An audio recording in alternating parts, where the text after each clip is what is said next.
आदरणीय श्री सत्यनारायण जी शर्मा हमारे में सबसे वयोवृद्ध हैं और पिछले 15-16 साल से मैं लगातार देख रहा हूं कि जब भी विप्र की कोई भी सभा होती है या कुंभ होता है, आप हमेशा उपस्थित रहते हैं। आदरणीय शर्मा जी, BL शर्मा जी हमारे अध्यक्ष इंदौर से पधारे हैं, सबको मैं नमन करता हूं। और इस सभागार में उपस्थित मेरे सभी विप्र भाइयों और बहनों, आप सबका भगवान परशुराम की तरफ से आदर नमस्कार मैं करता हूं। जय परशुराम। बंधुओं, मैं 2010 में गुवाहाटी में पहला कुंभ हुआ था। उस समय मैं पहले अधिवेशन 2-3 रोज़ का था, मैं नहीं पहुंच सका। सुशील जी ने मुझे फ़ोन किया कि आपको आना है और मैं 2010 में दिल्ली से गुवाहाटी पहुंचा। वहाँ अचानक पहुंचने से मुझे विप्र फाउंडेशन के बारे में ज़्यादा कुछ ज्ञान नहीं था, लेकिन वहाँ लोगों को देखा तो मुझे समझ में आया कि यह संगठन जो है सारे ब्राह्मणों को एक करना चाहता है। इसका मूल उद्देश्य यह है कि ब्राह्मण अलग अलग खंडों में बटे हुए हैं, एक छत के नीचे आएँ और किसी भी ब्राह्मण को किसी भी प्रकार की तकलीफ़ हो तो हमें हर जगह अपना संगठन मिल जाए, गांव-गांव ढाणी ढाणी अपना संगठन मिल जाए और ब्राह्मणों में रोटी और बेटी का नाश्ता हो। हमारे यहाँ समाज में सबसे बड़ी समस्या आज है, उस समय भी थी कि लड़के लड़कियों को योग्य वर नहीं मिलते थे। तो एक विप्र फाउंडेशन का ये रोटी और बेटी का भी एक नारा था और उसी कुंभ में मैंने अपने बेटे का खंडेलाल ब्राह्मण समाज में शादी करी। विप्र फाउंडेशन की इस भावना को कि हम सारे एक हैं, हम न तो कोई खंडेलवाल है, न कोई पारिक है, न कोई गौड़ है, हम सब ब्राह्मण हैं, सब विप्र हैं। तत्पश्चात 2011 में मुझे दिल्ली में सम्मेलन करने का जिम्मा सुशील जी ने दिया, क्योंकि सुशील जी हमारे एक्चुअल में इस संस्था के नायक हैं और आप कहो कि महानायक हैं। तो 2011 में मेरी इतनी कैपेसिटी नहीं थी कि मैं कुंभ कर सकूं, लेकिन आपने और एक हमारे गुवाहाटी के शर्मा हैं, उन्होंने रतन शर्मा हैं, उन दोनों ने आश्वासन दिया कि आप आगे बढ़ो, हम साथ हैं।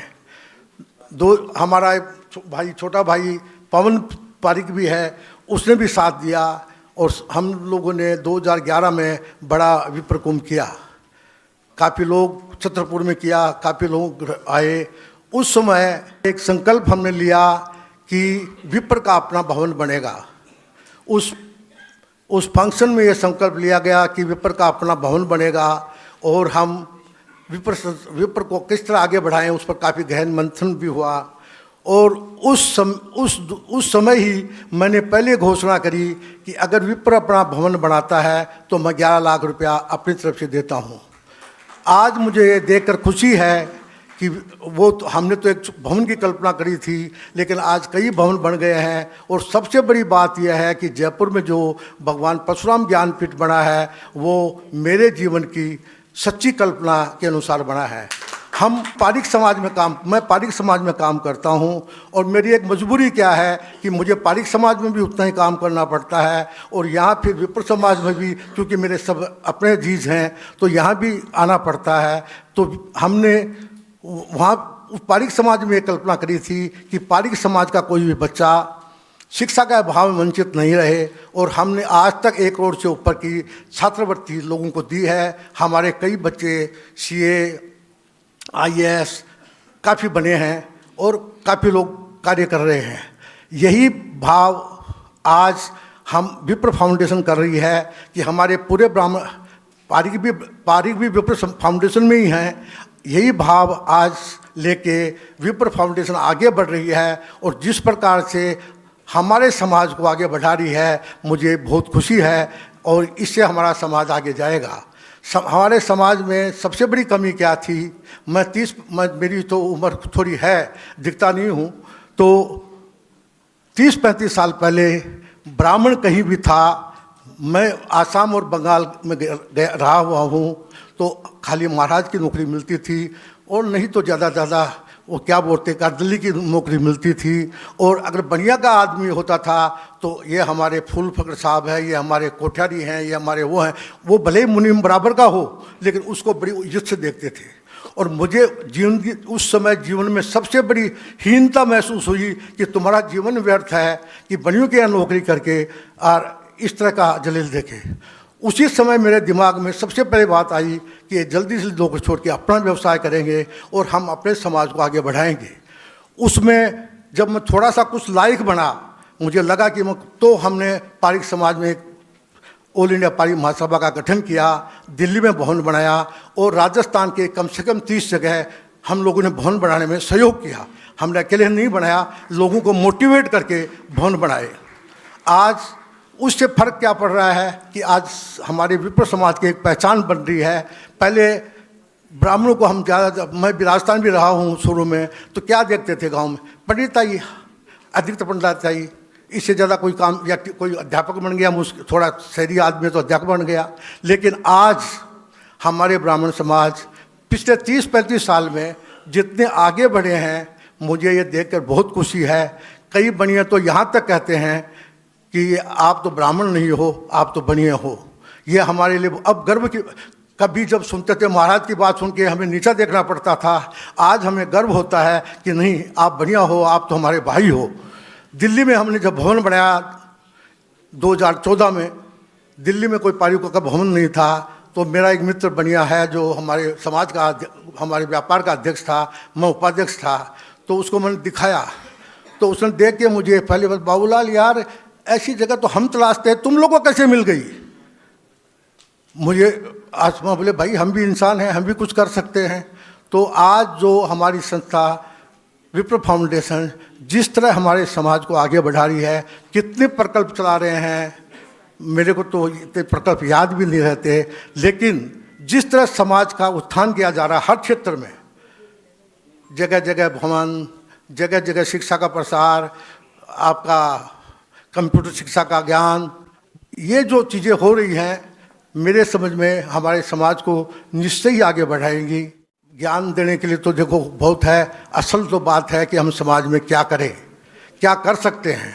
तो विप्र फाउंडेशन नौकरी तो सबको नहीं दे सकती, लेकिन नौकरी के लिए योग्य बनाने लायक प्रयास जरूर कर रही है और करेगी। और अन्य लोग लगे हुए हैं। और जिस तरह मैं देखता हूँ कि बॉम्बे से बैठ के लगातार सबसे संपर्क करना, फ़ोन करना, तो संस्था को संगठित करने का बहुत बड़ा काम हो रहा है। आने वाले समय में शायद विकी जो है हमारे समाज को और आगे ले जाएगी, क्योंकि व्यापार के मामले में हमारा समाज काफ़ी आगे चला गया है, लेकिन हम अपने आदमी को पूरा रोज़गार नहीं दे पा रहे। एक काम हम और भी कर रहे हैं कि ब्राह्मण का कोई भी नेता अगर चुनाव लड़ता है तो विप्र फाउंडेशन उसके लिए सहायता करती है, उसको मोरल सपोर्ट भी करती है, आर्थिक सहायता भी करती है। और मैं भी कई जगह गया हूँ, सुशील भाई साहब को मालूम है कि हम ब्राह्मण का उत्थान ही विप्र फाउंडेशन का पहला कर्तव्य है। अब हम कैसे उत्थान करें, इसमें हम और चर्चा करेंगे। ये प्रशिक्षण शिविर में आके कई बातें हम सीख रहे हैं और सीखेंगे। और इस अवसर पर मुझे आने का मौका मिला। यहाँ सुशील भाई साहब ने कहा कि इन्होंने तो कभी आदेश दिया नहीं, लेकिन मुझे लगा कि मुझे भी कुछ कंट्रीब्यूशन करना चाहिए। ये जो सभा 2 दिन का सभा हो रही है, इस सभा का खाना खर्चा का जो भार मैं और शायद मेरे कोई साथी मिलके अब उठा रहे हैं। देखो, आप लोगों को सुन के, भाषण का टाइम वैसे नहीं है, आप लोगों को सुन के आश्चर्य होगा। मैं 1966 में राजस्थान के झुंझुनू जिले से गुवाहाटी गया। मेरी जेब में केवल 100 रुपया था, रास्ता मुझे मालूम नहीं था, लेकिन भगवान की कृपा थी कि उसे आगे पहुंचाया। ये जो दुनिया है, ये हमसे क्या कर्म कराना चाहती है, क्या करवाना चाहती है, हमको पता ही नहीं है। 2-3 रोज़ पहले ही मैं कलकत्ता गया था। हमारे बनवाला जी सोती भी वहाँ थे, सुशील ओझा जी भी वहाँ थे। वहाँ हमारे पारिक समाज का एक फंक्शन था, तो वहाँ 40-50 साल पहले पारिक समाज का एक छोटा सा भवन बना था। आज ठीक है वो, और कंजेस्टेड इलाका में है। मैं गया, मेरे को उन्होंने पकड़ा, बोला भाई ये हमारा भवन बहुत छोटा है, हम बड़ा भवन लेना चाहते हैं। मुझे मेरे 3-4 साथी और मिले, वहाँ बोले ठीक है आप भी भवन बढ़ाओ। तो वहाँ उस समय करीब 1.5 करोड़ की घोषणा उसी समय हो गई थी। तो रुपये से खाली काम नहीं होता, कार्यकर्ता भी चाहिए, और सुशील ओझा जैसे दूरदर्शी नेता भी चाहिए। बिना नेता, बिना इंजन गाड़ी कभी नहीं चलेगी। मैं भी एक समाज का नेतृत्व कर रहा हूँ, लेकिन मैं स्वीकार करता हूँ कि मेरे में इतनी क्षमता, इतनी बुद्धि नहीं है जितना ज्ञान हमारे सुशील जी में है। हम सब मिलके आइए हमारे विप्र समाज को और सशक्त बनाएं। जय हिंद, जय पाराशर, जय परशुराम।